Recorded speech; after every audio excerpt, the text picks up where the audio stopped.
Lesbian fiasco. Lesbian fiasco. Lesbian fiasco. I'm Nikki. And I'm Monte. And this is the Lesbian Fiasco. Lesbian Fiasco. Perfect, because this is the Lesbian Fiasco. Yeah.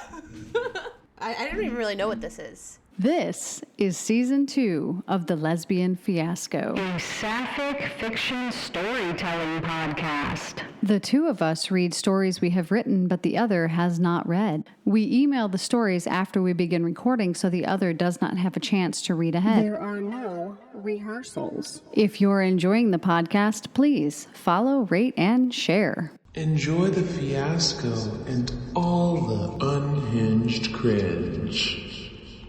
All right, let's get on with the show.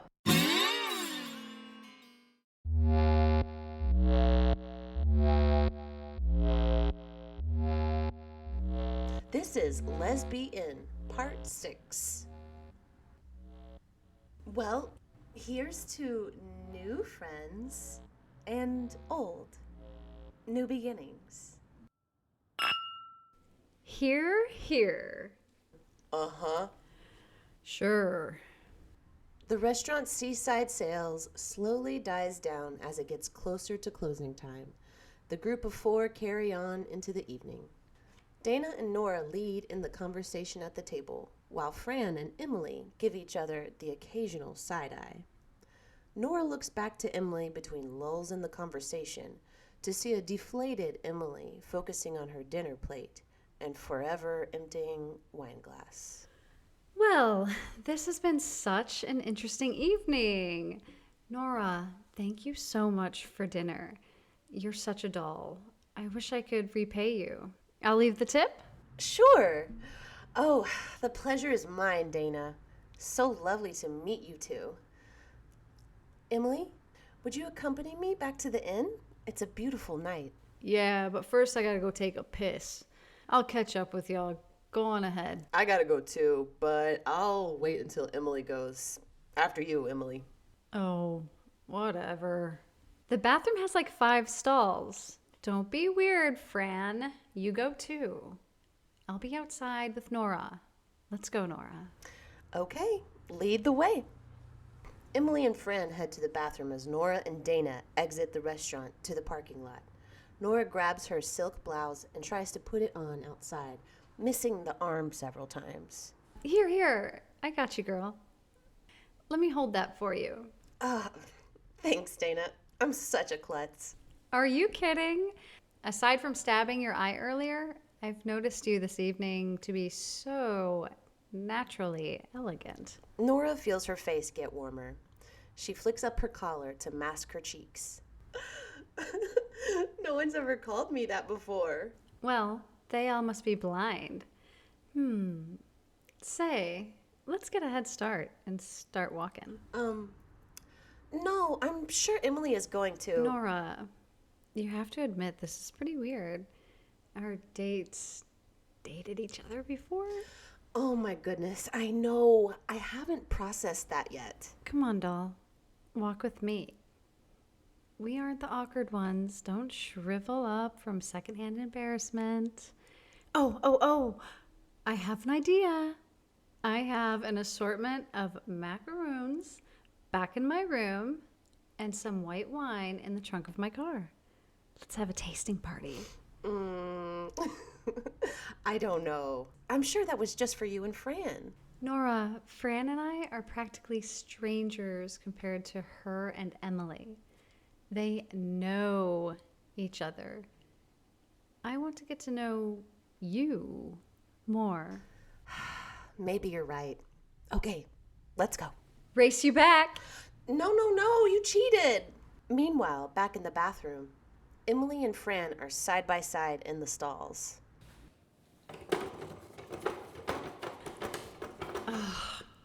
Damn it. You okay over there? I'm fine.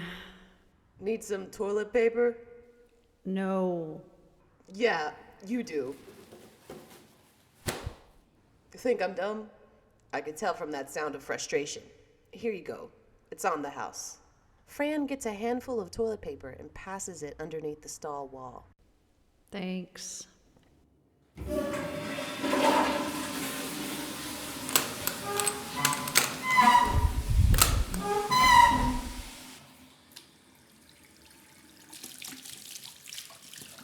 Fran chuckles under her breath as they wash their hands. Emily notices Fran smiling to herself in the mirror's reflection. Something funny? No, I just... Yeah, actually something is funny. Spit it out. I see you're still the same Emily from years ago. Sounds like you're about to say something I don't need to hear. Jesus. I just think it's funny that you can't even ask for toilet paper when you need it. And that is such a perfect metaphor for our relationship. This evening has been, for the lack of better term, a nightmare seeing you, Fran. Please just go back to Dana. I am sure she misses you and wants an explanation as to why you were eyeing me the whole night. This evening has been pretty shocking, but I wouldn't say nightmare. Dana and I don't work like that. She's not jealous, and we aren't together. We're just fooling around. Non-committal? Huh.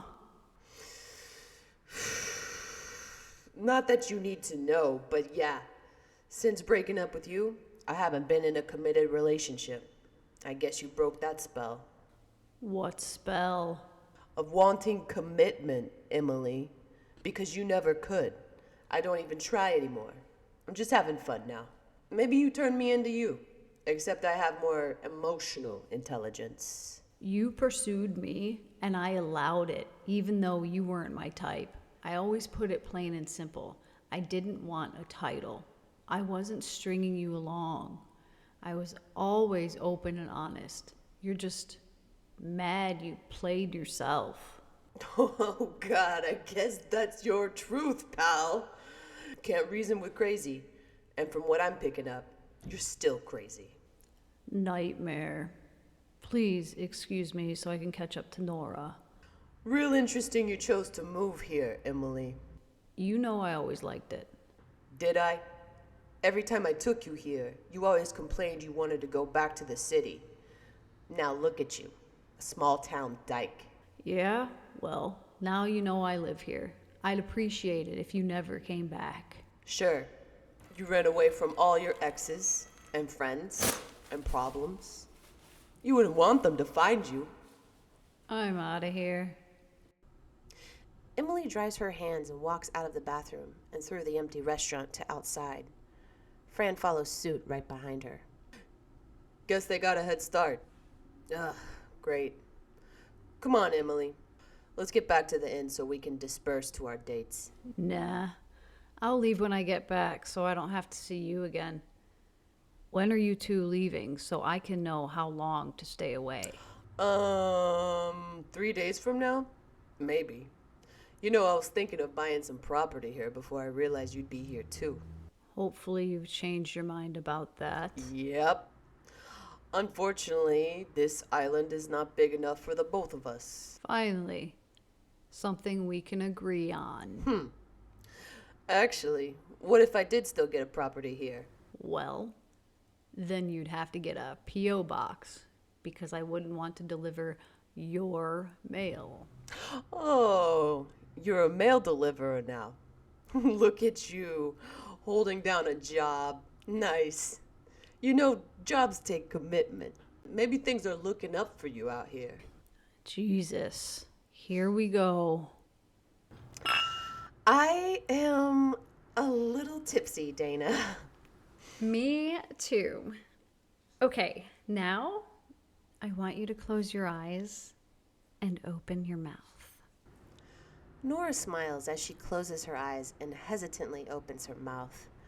Dana reaches behind her on the bed and chooses a macaroon from the box and places it delicately to Nora's mouth. Okay, now bite down.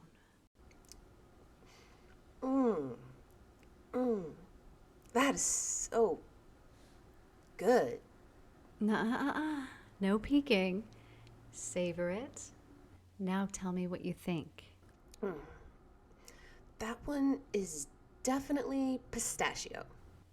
Are you sure? I think so. Can I open my eyes? Yes, of course. Let me taste it. Mmm. Hang on. Yes. Mmm. Yes, I think you're right. 3 for 3, Nora. You have an amazing palate. Did you say an amazing palate? I don't know. Hang on. Do you want me to go? You don't have to have your finger in your mouth. That's how the only way I can pretend like I'm chewing sometimes. It's not that, I mean, it's not like a huge bite, you know? Just like Like a hamburger-sized macaron. Like, so we put the whole thing in there. You have an amazing palate. I think I just love food. Thank you. These are so good. I got them at the best French patisserie in town.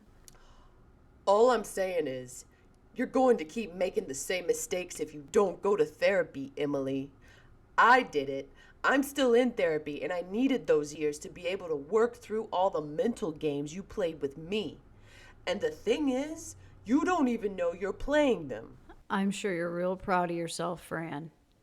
Get off your soapbox. You're wasting both of our time. Really? I'm doing you a favor. And honestly, I know there's a fat chance you'd actually listen to me, but I'm hoping some of it sticks. Your avoidance is a detriment to everyone around you. Nora is a lovely lady. I don't want you to hurt her. You don't know shit, Fran. Come on. Who said I was even committed to Nora? Nobody did. Playing everyone for the fool. Business as usual for you, I see. Then just let her go, Emily. From what I've learned from Nora, she's a nice person, and I wouldn't want to see her waste her time with you. Typical talk coming from an ex. Wait, what? Oh, ladies and gentlemen, she said it. What the hell? I'm sorry, did you just refer to me as your ex? Ex something. Ex like just somebody that I used to know. Oh, okay. Somebody you used to know. Walking back on your words. Yeah, I get it. You weren't referring to me as your ex-girlfriend because we were never in a relationship, right? Right? We were open. If you didn't like that, you could have left earlier. The door was always open. Yeah, I should have left earlier. We just weren't compatible, Fran. Get over it. I moved on. Whoa, excuse me, what? If you mean moving on by skipping town, then yeah, you did move on. I was constantly gaslit into staying with you. I was never the clingy type, but I stayed because I cared for you. You shared your trauma with me about your past, and I guess I'm just a sappy fool that cared. My problem was that I cared. Seems like you still do. Don't give me that. Even if a person is shitty, I still care. I care for humanity. Kill me, why don't you? Here's the last of the bottle. This wine is so good. Thank you so much, Dana, for making this night magical. It's been magical getting to know you, Nora. Okay, now you're 7 for 7. If you get the last one right, you get a prize. A prize? Pressure's on. Yes, it is. Oh, no pressure. Are you ready? Yes. Close your eyes and open your mouth. Make sure all your taste buds are in agreement. Don't make me laugh. Oh, sorry. Now tell me, what do you think it is? Well, it's obviously a citrus flavor, but it's not just citrus. I taste a hint of raspberry, too. But you know what it really reminds me of? Say it. Is it blood orange? Oh my God, you did it! 8 out of 8. Oh, I surprised myself. That is very impressive, Nora. I win! You deserve a prize. Okay, tell me, what's my prize? I don't know yet. I'll think of something. Okay, but I'm going to hold you to it. Oh, you, have a little crumb on your lip. Oh, can you get it for me? Here, let me get you. Your lips are so soft. Dana runs her thumb across Nora's lips. The two lock eyes as Nora starts leaning in. Dana reacts by placing her hand under Nora's chin. Their lips meet, both warm and soft, enwrapped in sweetness. The soft light of the lamp shines in the room, and the smooth melodies play Kalila from the JBL speaker. They are unknowing and uncaring of the drama that has unfolded outside. Fran and Emily fight a little bit longer, and Emily leaves in her car. Fran goes for a walk down the island road afterwards to clear her mind. Finn.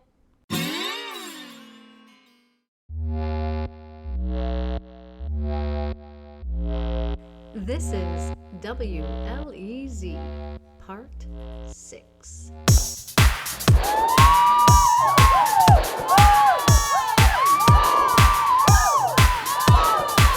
We hope you are having a great day as the world crumbles around. Cookie, we agreed. This episode, we'd keep it upbeat. Let people have a break from reality. I'm sorry, Bubba. And you are right. It's just hard to ignore, and I'm surprised that more of the population isn't terrified. I agree. We've all been taken aback and surprised by recent events, but as my truck driving mama would say, we gotta keep on keeping on. Surprised? You're surprised by what's happening? Well, yes, Casey. Aren't you? Let's see. Am I surprised that we are being controlled by a tyrannical oligarchy fascist? No. Interesting take, Casey. Would you care to elaborate, Casey? In 1492, Columbus claimed to have discovered a new land. Discover is funny, since there were already 1.5 million indigenous people living here. By the 1900s, that number would fall to fewer than 300,000. Then the Founding Fathers, 7 patriarchal, slave-owning, misogynistic colonizers who led the 13 colonies and placed their plantations on stolen land, monopolized any new business. I mean, the creation of the Electoral College to override popular vote was designed for them. They literally required property ownership in order to be eligible to vote. Only the wealthy were allowed to have a say. I mean, you want to talk about someone on a power trip? John Adams. Such an insecure piece of shit on a power trip. He made it illegal to say anything negative about the president or any branch of government. Hell, even the grandson of Benjamin Franklin wasn't safe. B. Frank Jr. wrote something like, the president was a toothless old cripple with no hair. Then he was beaten within inches of his life in his own home. He and his wife would receive death threats for years to come. Washington promised to free his slaves upon his death, but when he died, his will only released one, and the other 122 were split up to his family and kept shackled for the duration of their lives. While we're on topic, Thomas Jefferson, known for his famous quote, "All men are created equal," realized quickly how cost-effective it was to own slaves, and quickly became a capitalist pig owning the most child slaves, forcing them into lifelong labor. It doesn't end there. That's just the tip of the iceberg. So, am I surprised that the USA has gone back to our roots? No. My advice would be for us all to leave. Go to New Zealand, Austria, or Switzerland. They rank highest on the global peace scale from creation of their countries to current day. I'm unsure of how to respond. Bubba, what do you think? I don't know what the fuck just happened. Casey, are you a history major? No, it's just a hobby. I'm a communications and journalist major. Well, Casey, I gotta say, I think we have underestimated your intelligence. I agree. But wow. There are probably some history nerds listening now that all just creamed their bloomers. Bloomers? Now why would they be wearing bloomers? I know a little history myself, but it's limited to undergarments. Well, now that's interesting, Cookie. Quick, what did ancient Egyptians wear under their pants? Well, they wore loincloths, or as they called, the shinty. Often only the wealthy wore clothing over them. Slaves worked naked, or in a shinty. Does all history lead right back to some form of slavery? Pretty much yes. Basically, yeah.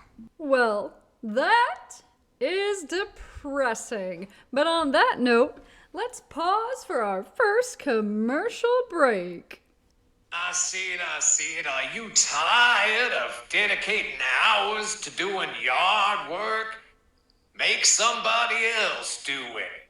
Give us a call at... No, bad timing. Yeah, we did not know that was the advertisement that was going to air. And we do apologize. I will say they do a fantastic job. Colonel Green Thumb takes great care of my lawn and it looks plush and healthy. They send out a crew of queers who work tirelessly. Okay, Cookie, that sounds so nice. Wow, you guys are on thin ice. Thank you for that, Casey. Very kind of you to point out. Why don't we move on to Cookie's favorite part of the show? Prank calls! Like music to my ears. I'll take the reins on this one. Listeners, we call this our Shot in the Dark call. We're going to dial a random number and Cookie improvs a prank call.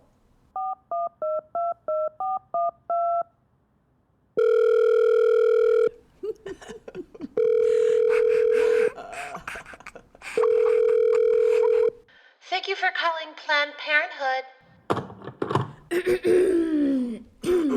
Okay. Well, that was unfortunate. Do you want to try again? Let's go for it, Cookie. Another shot in the dark. What do you say?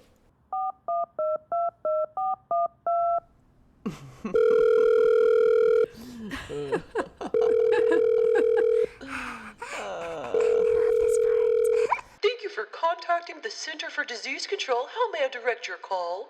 I think I have measles. What? Really? You couldn't think of anything else? Measles is spreading like a wildfire, and Why would you bring up wildfires at a time like this? Hey,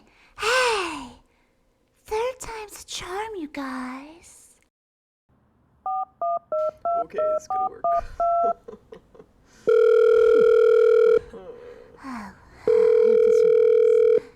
Thank you for calling the Long Island Fire Department. Is this an emergency? Sorry, wrong number. Cheese and crackers. Talk about striking out. I need a stiff drink. I thought you were on the wagon. That wagon, like the Oregon Trail, crashed and burned. Did everyone on board die of dysentery too? Casey, are you a fan of dark humor? Totes. That's my favorite movie genre. Are you one of those women who relaxes by watching documentaries about serial killers?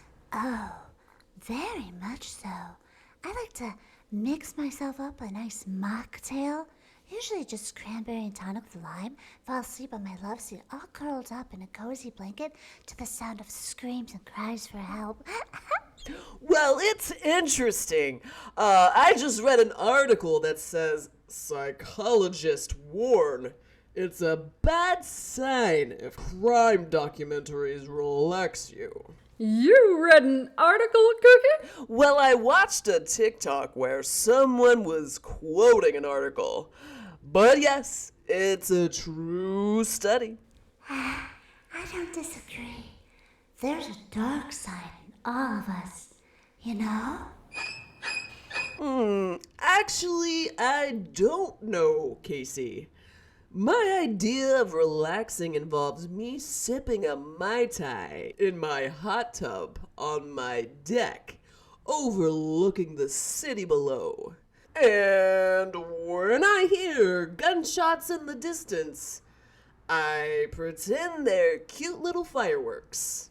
Someone's having a barbecue and the kids lighting firecrackers. Those were the days. Indeed, Cookie, those were the days. You know, I took firecrackers to school with me when I was in the 3rd grade. I hid them in Miss McGiner's desk. When we were all taking a test, I quietly crawled my way up there and lit the fuse. Good times, good times. Wow. Although I am not surprised you were a mischievous one. The class clown, no doubt. Wait, did you say Miss McGiner? As in Miss McGiner at Westbrook Elementary? That is the one, Casey. Casey, how in the world have you heard of this? She died. Miss McGiner died along with 4 other people in that school. You know, Casey, I don't think we're talking about the same incident. I'm sure there are plenty of Miss McGiners out there. Who worked at Westbrook? Well, that is quite the coincidence, but stranger things have happened. Like the time I had a near-death experience. I was standing on the edge of a cliff at Black Shell Rock when the entire thing collapsed. I was able to grab the roots of a tree before meeting what would have been my untimely death. I crawled my way back up to the top. I survived because my will to live was stronger than gravity and because of the tree roots. Black Shell Rock? That is a coincidental case. Wasn't there a big investigation? 2 other people also fell? Yes, unfortunately. Okay. Yes. Unfortunately, I lost the love of my life and a great friend that day. There was an investigation. The great police and detectives did an excellent job. They went above and beyond to make sure there was no foul play, which is exactly what I would want in the event of my demise. I never knew that about you, Cookie. I'm very sorry for your loss. That is absolutely tragic. Yeah, the court documents said that there was evidence of a struggle and appeared they were pushed off of that cliff that appeared to have fallen days before the fall took place. They hired environmental investigators and everything. But then, suddenly the case was closed and the investigation dismissed. You were dissolved of any charges. My, Casey, you certainly do take your history and crime investigation hobby seriously, don't you? That's nice to have a hobby. I certainly need to find one of my own. I try and try, but nothing sticks, you know? How about arson? Didn't they call you Bubbles McPherson? You spent 2 weeks in a mental hospital, then the strangest thing. Anywhere you moved, fires popped up. But nobody has been able to charge because there's never any trail. Casey, you might want to lay off the shows. Your imagination is running away from you. I heard the new trending hobby is knitting and crocheting. Oh, you like that, huh?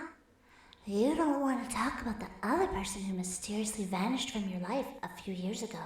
You know what, Casey? I think you should shut the fuck up for a little while. Normally I tell Bubba to cool her jets with the language, but in this case I have to agree. Casey, you should probably shut the fuck up. I'm just joshing with you both. Wow, I really had the two of you sweating bullets. Bullets. Get it? No. No. You know, 'cause crime and all. Well, I think that's enough of this fiasco. Bubba, what do you say? Hell yes, I need a fucking drink. Does that hot tub have room for two? Absolutely. Let's get out of here. How about room for 3? No! Jeez, okay, fine. I guess I'll go play detective and try to solve some cold cases then.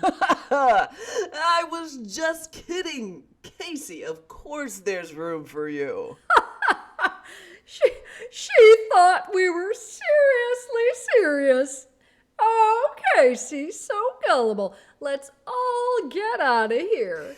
As for our listeners, enjoy these relaxing tunes and remember, the doom scroll does nothing for your mental stability. Get outside and play. That's right. Find yourself a nice, calming hobby. Touch grass. As always, thanks for listening to your only queer radio station, WLEZ 96.3. Now go do something that makes you happy today. Fit!